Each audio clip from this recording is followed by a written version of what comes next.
Seorang manajer sombong, hina OB setiap hari sampai melempar sapu ke arah muka OB tersebut. Tapi endingnya malah jadi begini. Namun sebelum cerita dimulai, kami sarankan untuk berkomentar dari daerah mana kalian menonton cerita ini, melakukan like dan subscribe, agar channel kisah populer bisa berkembang, dan bisa mempersembahkan cerita yang terbaik. Mari kita mulai ceritanya. Langit sore di Semarang masih menyisakan warna jingga saat Arman menatap rumah kayu tuanya yang mulai lapuk dimakan waktu. Di balik senyumnya yang selalu hangat, tersimpan kepedihan yang tak ia tunjukkan pada siapapun. Sejak ayahnya meninggal, Arman menjadi tulang punggung keluarga. Ibunya hanya seorang penjahit rumahan, dan dua adiknya masih sekolah. Hidup pas-pasan membuatnya harus bekerja sejak remaja. Ia sempat menjadi tukang parkir, buruh cuci piring, hingga akhirnya mendapat informasi dari seorang temannya bahwa ada lowongan sebagai OB di kantor pusat sebuah perusahaan multinasional di Paris. Mimpi itu terdengar terlalu tinggi untuk anak kampung sepertinya.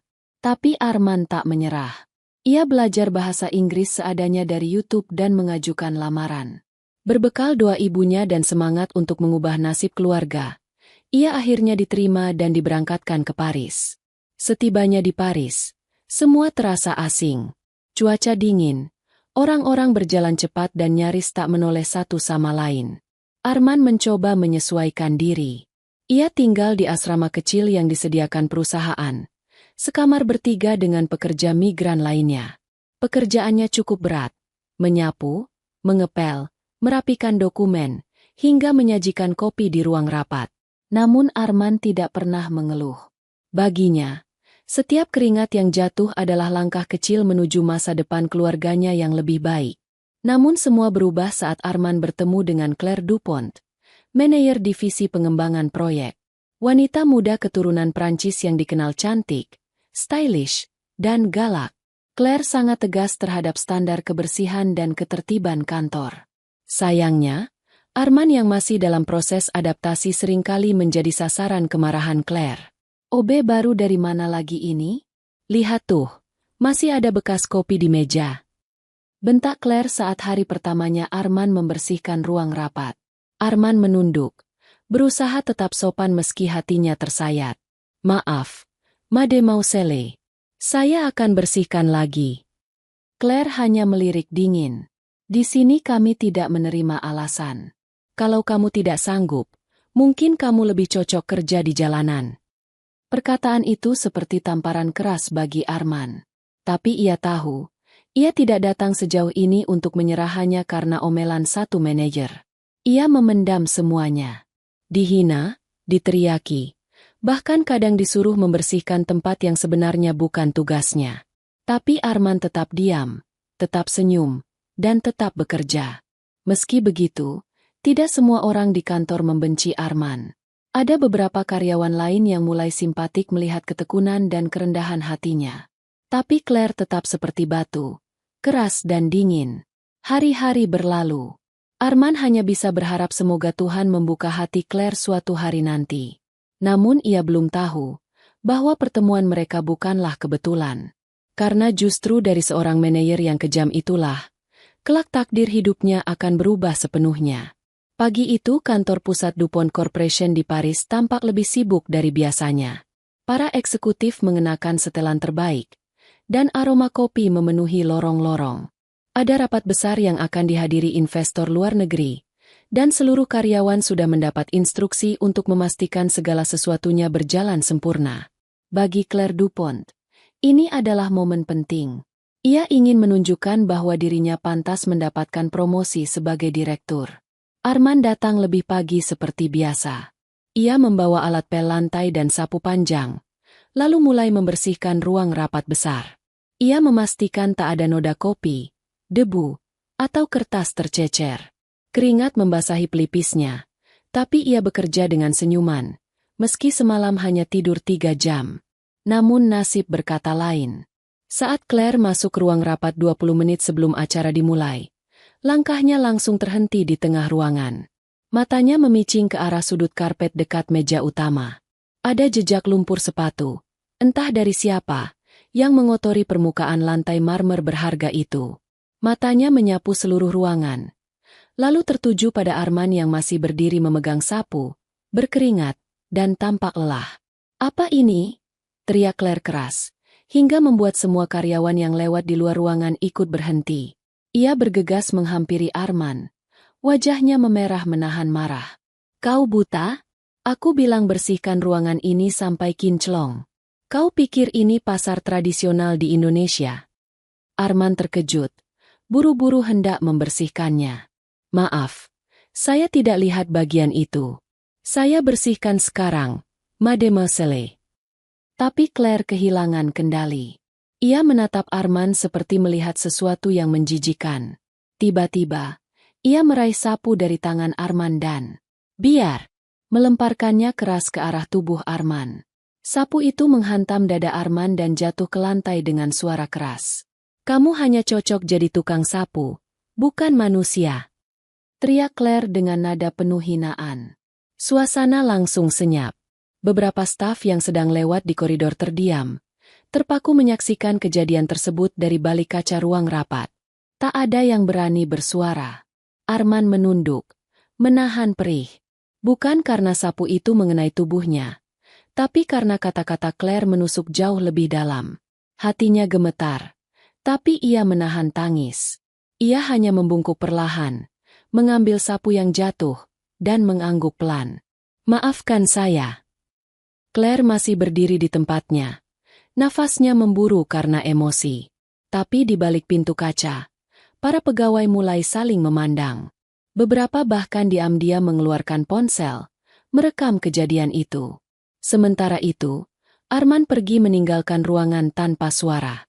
Hanya langkah sendalnya yang beradu dengan lantai, mengiringi kesedihan yang tak terlihat oleh mata, namun terasa sangat nyata di hatinya.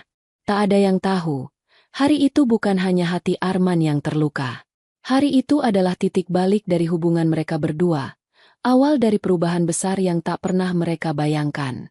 Beberapa hari setelah insiden sapu yang dilempar Claire, suasana kantor terasa canggung. Meskipun Claire tetap berjalan dengan angkuh seperti biasanya, ada bisik-bisik dari karyawan lain setiap kali ia lewat. Video lemparan sapu itu diam-diam telah tersebar di kalangan internal, namun belum viral keluar. Sementara itu, Arman tetap bekerja seperti biasa. Ia tidak pernah membalas atau menyebarkan cerita. Ia tetap menyapu lorong-lorong, mengangkat kotak arsip, dan menyeduh kopi untuk para staf. Tapi ada satu hal yang berubah. Senyum di wajahnya tak lagi semurni dulu. Hingga suatu siang yang tampak biasa, kejadian tak terduga pun datang. Di parkiran basement, Direktur Utama DuPont Corporation, Monsieur Gabriel DuPont, ayah dari Claire, tiba-tiba jatuh pingsan di dekat mobilnya karena serangan jantung ringan. Tak ada siapapun di sekitarnya, kecuali Arman yang sedang membuang sampah ke tempat penampungan akhir. Tanpa pikir panjang, Arman berlari dan memberi pertolongan pertama. Ia segera membuka pakaian bagian atas direktur, mengganjal kepala pria itu, dan menghubungi ambulans. Ia juga memberikan pernapasan bantuan sambil menenangkan tubuh tua itu agar tetap sadar. Ketika ambulans datang dan nyawa Gabriel berhasil diselamatkan, salah satu sopir senior yang baru datang melihat kejadian itu langsung melapor ke manajemen. Hari itu juga, seluruh jajaran direksi heboh, termasuk Claire. Awalnya Claire enggan percaya saat mendengar kabar bahwa si OB yang ia lempar sapu itu telah menyelamatkan nyawa ayahnya. Namun rasa penasarannya mendorongnya menyelinap ke ruang medis tempat sang ayah dirawat untuk memastikan. "Papa, benar yang diceritakan orang-orang?" tanya Claire dengan nada ragu. Gabriel mengangguk pelan. "Kalau bukan karena dia, mungkin Papa sudah mati di parkiran tadi." Pemuda itu penyelamat.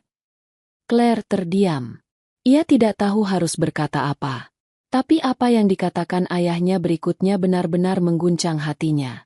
Namanya Arman. Asal Indonesia. Ternyata dia adalah anak muda yang pernah menyelamatkan anak direktur kami saat bencana banjir di Semarang 2 tahun lalu. Claire terbelalak. Ia ingat cerita itu. Seorang pemuda yang berenang melawan arus banjir dan menarik bocah kecil dari sungai yang meluap. Foto-fotonya sempat muncul di berita. Papa bahkan menyuruh HRD kita mencarikan dia pekerjaan. Itu sebabnya dia sekarang bekerja di sini. Karena Papa ingin membalas jasanya, ucap Gabriel dengan tenang. Claire merasa dunia berputar di kepalanya. Jadi, selama ini, pemuda yang dia rendahkan, yang ia lempar sapu, yang ia hina sebagai bukan manusia, adalah penyelamat keluarga mereka? Rasa malu membakar pipi Claire. Tiba-tiba, semua omelannya, semua bentakan dan ejekan kasar yang ia lontarkan pada Arman, kembali terputar di kepalanya seperti film horor yang ia bintangi sendiri. Namun yang paling menusuk adalah ketika ia sadar, Arman tak pernah membalas, tak pernah mengeluh. Bahkan diam-diam menyelamatkan ayahnya tanpa mengungkit satupun jasa. Air matanya menggenang saat ia berdiri di luar ruangan medis. Untuk pertama kalinya, Claire merasa sangat kecil. Sejak kejadian di rumah sakit, Claire tak lagi bisa memandang Arman dengan cara yang sama. Setiap kali pria itu lewat membawa sapu atau teko kopi, Claire merasa dadanya sesak oleh rasa bersalah. Ia ingin bicara, tapi gengsi dan egonya terlalu besar untuk sekadar mengucap, maaf. Namun rasa penasaran mulai menumbuhkan sesuatu yang lain. Diam-diam, Claire memperhatikan Arman dari kejauhan. Ia mulai menyadari hal-hal kecil yang dulu tak pernah ia pedulikan. Bagaimana Arman selalu menyapa rekan kerja dengan senyum, bagaimana ia membantu OB lain yang lebih tua, bahkan bagaimana ia menyisihkan sebagian gajinya untuk mengirim paket ke Indonesia setiap akhir bulan. Pada suatu sore, Claire melihat Arman duduk sendirian di taman belakang kantor. Di pangkuannya ada selembar surat dan sebuah foto usang. Claire mengintip diam-diam dari balik kaca lantai 2. Ia melihat Arman tersenyum tipis sambil menatap foto itu. Foto seorang wanita tua dan 2 anak kecil dengan latar rumah kayu. Itulah saat Claire sadar, pria itu bekerja bukan untuk dirinya sendiri, tapi untuk keluarganya. Semua ketekunan dan kesabarannya berasal dari cinta dan tanggung jawab yang besar. Hari demi hari, pandangan Claire mulai berubah. Ia mulai membuka percakapan kecil dengan Arman, meskipun canggung. Arman, kamu sudah makan siang? Tanyanya suatu waktu saat mereka berpapasan di pantry. Arman terkejut, lalu menjawab sopan. Sudah, Mademoiselle. Terima kasih. Lalu pergi tanpa banyak bicara, meninggalkan Claire yang masih berdiri kaku. Claire merasa asing dengan dirinya sendiri. Kenapa ia jadi gugup di dekat OB yang dulu ia hina habis-habisan? Kenapa ia merasa ingin tahu lebih banyak tentang kehidupannya? Claire bahkan mulai meminta laporan kebersihan secara langsung kepada Arman, hanya untuk bisa berbicara dengannya. Ia mulai memperhatikan. Tangan Arman kasar, tapi gerakannya selalu lembut. Tatapannya tajam, tapi tidak pernah menantang. Dan yang paling mengganggunya adalah bahwa Claire mulai memikirkan Arman, bahkan di luar jam kerja. Suatu malam, Claire membuka laptop dan mencari berita lama soal banjir di Semarang. Ia menemukan berita dan foto Arman muda menggendong anak kecil di tengah arus deras. Jantung Claire berdetak cepat. Pemuda ini lebih pemberani dari siapapun yang pernah ia kenal. Malam itu, untuk pertama kalinya, Claire menangis. Ia menangisi kesombongannya, sikap kasarnya, dan kebutaannya dalam melihat nilai seorang manusia hanya dari seragamnya. Ia merasa kecil di hadapan pria sederhana yang bahkan belum pernah membalas kebenciannya dengan kebencian. Dalam hati, Claire mulai bertekad, ia harus mengenal Arman lebih jauh. Bukan sebagai OB, bukan sebagai bawahannya, tapi sebagai manusia yang, entah bagaimana, mulai mengisi ruang di hatinya. Hari itu, suasana kantor tampak biasa saja bagi semua orang, kecuali Claire. Sejak pagi, ia mondar-mandir di dalam ruangannya, menatap ke arah pintu sambil menggenggam sebuah kotak kecil berisi bekal makan siang. Tapi bukan bekal yang membuatnya gugup, melainkan orang yang ingin ia ajak makan bersama, Arman. Claire sudah memikirkan ini berhari-hari. Ia ingin meminta maaf secara langsung. Bukan karena tekanan, bukan karena rasa bersalah semata, tapi karena tulus dari lubuk hati terdalam. Ia merasa Arman pantas mendapatkan lebih dari sekadar ucapan, maaf. Dan Claire tahu itu bukan hal mudah baginya. Setelah menarik napas panjang, Claire akhirnya keluar dari ruangannya dan berjalan ke pantry. Di sana, seperti biasa, Arman sedang membersihkan meja makan staf dengan sabar. Ia tak sadar bahwa seseorang sedang berdiri memperhatikannya. Arman, panggil Claire pelan. Arman menoleh cepat. Oh, selamat siang, Mademoiselle. Nada suaranya tetap sopan, meski sorot matanya masih ragu-ragu. Claire menelan ludah. Kamu, sibuk siang ini? Arman menggeleng. Tidak, Mademoiselle. Saya baru selesai bersih-bersih. Claire menunjukkan kotak makan yang dibawanya. Maksudku, saya ingin minta maaf soal waktu itu. Yang di ruang rapat, sapu, dan kata-kata saya. Saya sungguh menyesal. Arman terdiam, tak menyangka kalimat itu keluar dari mulut Claire. Selama ini, manajer itu selalu dingin dan keras. Tapi kini ia berdiri di depannya, menatap dengan mata jujur, dan suara lembut yang belum pernah ia dengar sebelumnya. Saya hanya manusia biasa, Claire, jawab Arman pelan. Saya sudah melupakan itu semua. Claire tersenyum. Kali ini bukan senyum formal atau sekadar basa-basi manajer kebawahan. Tapi senyum tulus yang membuat Arman nyaris lupa bahwa mereka berasal dari dua dunia berbeda. Kalau begitu, lanjut Claire, maukah kamu makan siang dengan saya? Bukan di kantin, tapi di taman belakang. Saya bawa makanan sendiri hari ini. Dan saya bawa 2 porsi. Arman menelan ludah. Ia ragu. Makan siang dengan manajer? Apakah ini jebakan? Apakah ia akan dipecat setelah ini? Tapi tatapan mata Claire menjawab semuanya. Akhirnya, Arman mengangguk pelan. Baik, Mademoiselle. Maksud saya, Claire. Mereka berdua duduk di taman belakang kantor. Claire membuka kotak makan berisi sandwich ala Prancis dan buah segar. Arman masih kaku, tapi pelan-pelan suasana mencair. Claire banyak bertanya tentang Indonesia, tentang keluarga Arman, dan tentang hidup sederhana yang tak pernah ia bayangkan sebelumnya. Arman menjawab dengan jujur dan rendah hati. Ia menceritakan ibunya yang menjahit baju tetangga, adiknya yang sedang kuliah dengan bantuan beasiswa, dan mimpinya suatu hari punya warung kopi sendiri di kampung. Claire tak berhenti tersenyum sepanjang makan siang. Ia merasa seperti melihat dunia baru yang tak pernah ia kenal sebelumnya. Dunia di mana manusia dinilai dari hatinya, bukan jabatan atau kekayaan. Saat makan selesai, Claire berkata pelan, "Aku senang bisa mengenalmu, lebih dari sekadar seorang OB." Arman hanya bisa tersenyum. Hatinya berdebar. Bukan karena sandwich atau suasana makan siang yang hangat, tapi karena Claire, manajer cantik yang dulu galak, kini menatapnya dengan cara yang sama sekali berbeda. Dan dari sanalah, sebuah benih kecil bernama cinta mulai tumbuh, perlahan tapi pasti. Langit Paris mendung sejak pagi. Angin dingin menyusup melalui jendela-jendela kaca tinggi kantor DuPont Corporation. Para karyawan sudah mulai resah karena perakiraan cuaca memprediksi hujan deras menjelang sore. Claire, seperti biasa, datang terburu-buru pagi itu. Ia terlalu sibuk mengejar waktu rapat, hingga lupa membawa payung. Pikirnya, ia akan meminta sopir menjemput seperti biasa. Tapi sore itu, sang sopir sedang mengambil cuti dan tak ada kendaraan kantor tersedia dalam waktu dekat. Sementara di lantai bawah, Arman masih sibuk membersihkan kaca luar. Ia mengenakan jaket tipis dan membawa jas hujan plastik yang ia beli dari toko Asia dekat apartemennya. Ia tahu cuaca seperti ini tak bisa diprediksi. Menjelang pukul 5 sore, tetesan pertama turun. Lalu dalam hitungan menit, langit tumpah. Hujan deras membasahi seluruh halaman depan kantor, menciptakan genangan kecil di trotoar.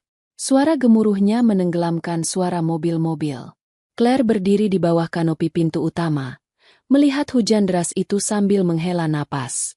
Ia tampak gelisah, membuka ponsel dan menunggu kendaraan taksi online yang terus dibatalkan karena kemacetan parah. Dari arah berlawanan, Arman keluar dari lorong samping dengan sapu dan ember di tangan. Ia melihat Claire berdiri sendirian, tubuhnya sedikit gemetar karena udara dingin. Arman mengernyit, lalu menghampiri. Claire, panggilnya dengan suara pelan namun jelas. Claire menoleh. Rambutnya yang terurai mulai basah oleh cipratan air. Ah, Arman, hujannya parah, ya? Arman mengangguk, lalu tanpa berkata apa-apa, ia membuka ransel kecil di punggungnya dan mengeluarkan jas hujan plastik yang tampak lusuh tapi bersih. Ia menawarkannya tanpa ragu. Pakai ini saja. Saya biasa hujan-hujanan, tapi kamu pasti tidak tahan udara sedingin ini. Claire tertegun. Tangannya terulur, tapi ia tak langsung mengambil jas itu. Matanya menatap Arman lama, seolah ingin memastikan bahwa tawaran itu bukan karena kasihan, melainkan ketulusan. Arman, kamu juga butuh itu. Nanti kamu sakit. Arman tersenyum. Saya sudah biasa. Claire, lagi pula, kamu manajer. Kalau kamu sakit, semua orang panik. Tapi kalau saya sakit, tinggal disuruh pulang. Ia tertawa kecil. Claire tak bisa membalas candaan itu. Matanya mulai berkaca-kaca. Bukan karena dingin atau hujan, tapi karena ketulusan yang lagi-lagi ia temui dari pria itu. Jas hujan plastik lusuh itu lebih berarti dari mantel mewah yang pernah ia beli. Dengan gerakan perlahan, Claire mengenakan jas hujan itu. Arman membantu menutupkan tudung ke kepalanya. Sesaat, tangan mereka bersentuhan. Dingin, tapi ada getaran aneh yang menjalar di dada Claire. Terima kasih, bisik Claire. Hampir tak terdengar oleh hujan yang mengguyur. Arman hanya tersenyum, lalu berjalan keluar, membiarkan hujan membasahi bajunya. Langkahnya ringan, seolah tak peduli tubuhnya basah kuyup. Claire berdiri lama di sana, memandangi punggung Arman yang menjauh di tengah hujan. Ada sesuatu yang berubah dalam dirinya. Ia merasakan hangat yang tak bisa dijelaskan. Hatinya mulai luluh. Bukan karena kasihan, tapi karena kekaguman, dan rasa yang mulai tumbuh diam-diam di sudut hatinya. Hari itu, hujan bukan sekadar cuaca. Hujan menjadi saksi bahwa cinta bisa tumbuh bahkan dari hal paling sederhana, selembar jas hujan plastik, dan hati yang tulus tanpa pamrih. Hari itu kantor DuPont Corporation tampak lebih tenang dari biasanya. Para petinggi sedang mengadakan rapat informal di ruang VIP lantai 7, membahas rencana pengembangan cabang Asia Tenggara. Claire tidak termasuk dalam daftar undangan, tapi sebagai salah satu manajer senior, ia diminta mengantarkan dokumen data analisis pasar kepada sang direktur. Dengan langkah ringan, Claire menaiki tangga menuju ruang rapat VIP. Namun saat ia sampai di depan pintu yang sedikit terbuka, langkahnya terhenti. Ia mendengar suara ayahnya, Gabriel DuPont, berbicara dengan salah satu direktur regional dari Singapura. Pemuda itu luar biasa, bukan cuma pekerja keras, tapi juga pahlawan, ucap Gabriel dengan nada serius. Claire mengernyit, menahan napas. Ia berdiri diam di belakang pintu, mendengarkan lebih lanjut. Arman? Si OB itu? Tanya direktur dari Singapura. Iya. Sedikit yang tahu kalau dia pernah menyelamatkan nyawa anakku 2 tahun lalu. Saat banjir besar di Semarang, dia terjun ke sungai dan menarik anakku dari arus deras. Anak itu sudah nyaris tenggelam. Dia mempertaruhkan nyawanya tanpa mengenal siapa kami. Claire membelalak. Tubuhnya kaku. Ia mendengar dengan jelas.